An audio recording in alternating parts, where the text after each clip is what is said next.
Welcome back to Shropshire Business Live TV here at the Yarrington Studios in the heart of Shrewsbury. We're going to talk about green issues now for business. We have two gentlemen in the studio who are going to tell us all about an exciting event happening at Shrewsbury Town Football Club in a couple of weeks' time. Adrian Cooper and Ollie Rowe from Shropshire Council. Gents, welcome. Adrian, you've been here lots of times before, but this is your first one, isn't it, Ollie? So yes, tell us all about you, your job and what you do. So I recently joined Shropshire Council. So I've been here for about 5 months now in Adrian's climate change team. So focusing on sort of emissions reduction and energy reduction projects for the council. Including this business energy breakfast. That's the right title, isn't it? Yes. Happening on, let me check my notes, March the 6th, Shrewsbury Town Football Club. Yes. Early morning. That's it. Tell us all about it. What's going to be happening? It's a local event marches wide, put on by Shropshire Council and the Marches LEP. We've invited some local companies along to talk about solutions to the energy crisis, because obviously local businesses are facing soaring energy costs. So there's some astonishing stories out there, isn't there, about just how much it's risen since the start of the year as well, isn't there? Yes, yeah. So a local event for businesses to come to, and we'll talk through some potential solutions. And is this presentations or panel debates or Q&As? How's it all going to be working? So all of those things. So it's comprised of 2 presentations. The first one's on renewable energy. So renewable energy solutions that companies could implement.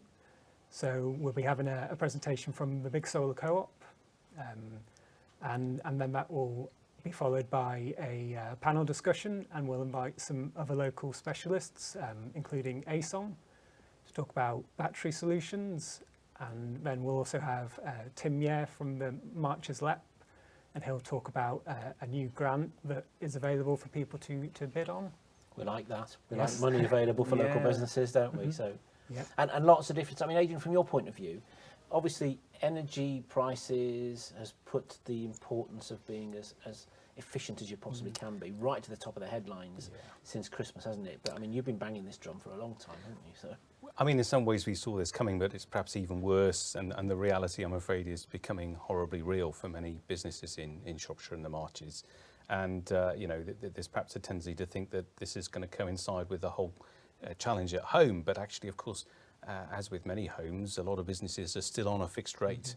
But that fixed rate is maybe coming to an end, and there's a looming deadline, as it were, of much higher energy prices about to bite.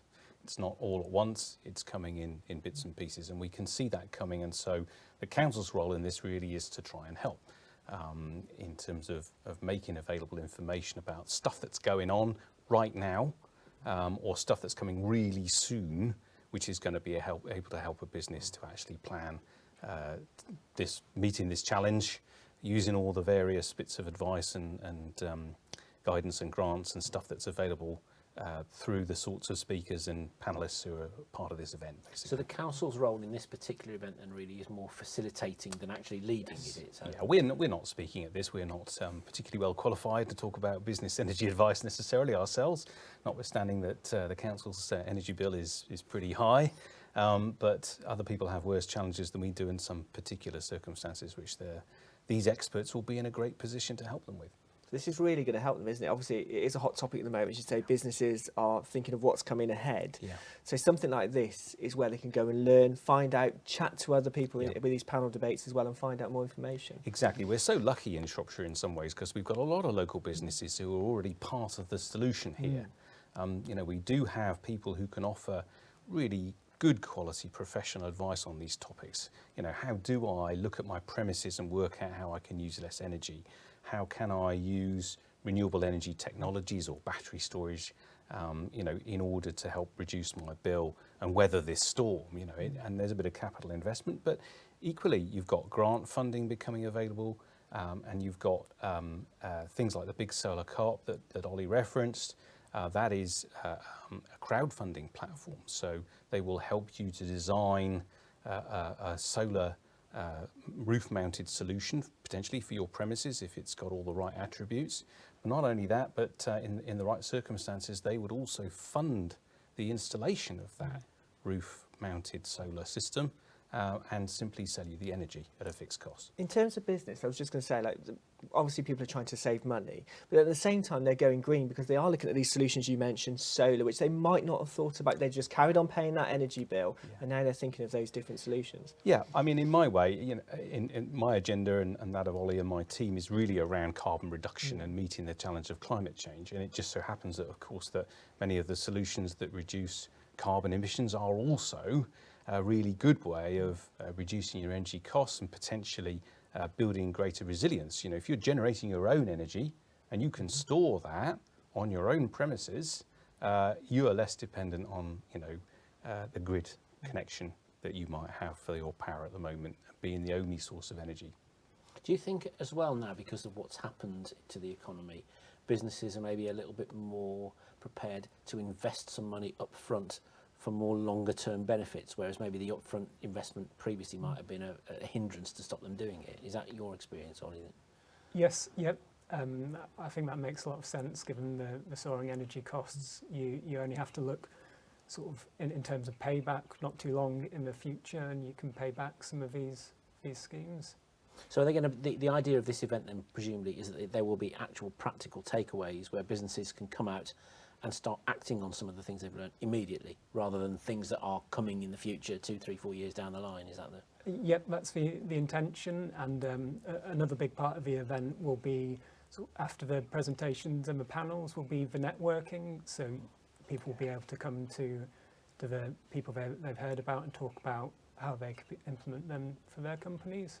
I think this is the key thing, Adrian. It's chatting, isn't it? It's talk like we do, you know, talking to other businesses, as you well know, and it really helps because then you're sharing ideas. And I might speak to you about something, and I never even thought about it, or you might not have thought about what I'm saying. You know? I agree. I mean, it's absolutely crucial part of it. We're really lucky. We've got colleagues from ACO, who many of your viewers will know. I know you've had them on the programme before. Today, Okay, so ACO are coming along to give the benefit of their experience. They've done a lot of the stuff that, you know, other panellists will be describing. Although I've not done batteries as far as I'm aware, I must check. But they, you know, they're pretty experienced on this. But it's to tell their story. You know, why did they do it? What did they see the benefits of that being? How's it going?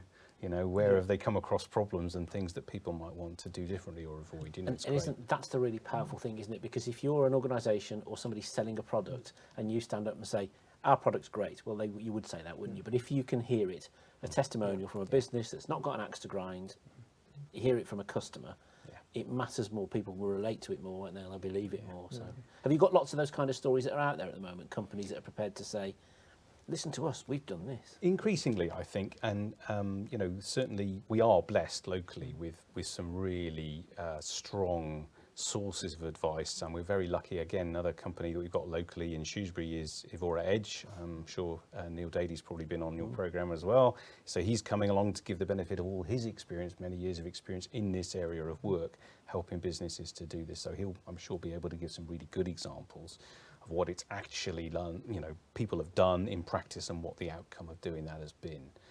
And it's those little practical examples that people can take away. And then, as you say, you know, the networking, the chatty bits afterwards over a cuppa is the really important bit. You can learn a great deal from that. And you don't have to be a big business, do you? You know. No. I mean, in some ways, you know, the challenges are the same across the board. Some businesses, perhaps by virtue of what they do, have a particularly high level of energy consumption, but they have always had a very high level of energy consumption. But the factor of change that all businesses are seeing is roughly the same. And, you know, it doesn't matter if it's 4 times a modest bill or 4 times an absolutely stonking bill.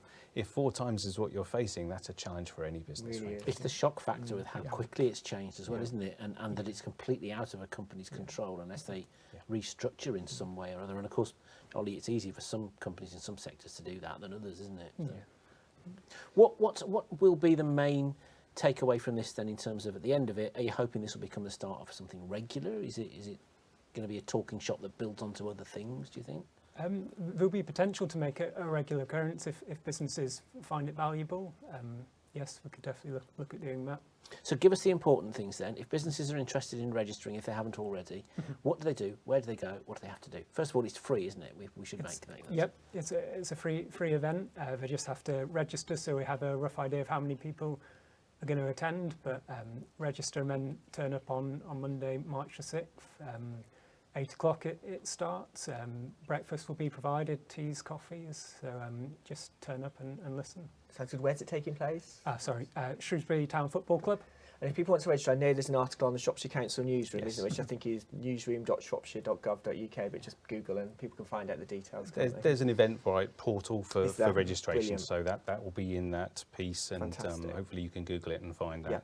perfect. Nice and Excellent. Well, I look forward to seeing you there. Should be a fascinating morning. Yeah, looking forward to it. brilliant. Thank Thanks you, for guys. coming in and telling us all about it. Chris, I know there's somebody waiting for you in the green I think room, there so is. you'd better go. I better go. Let's go.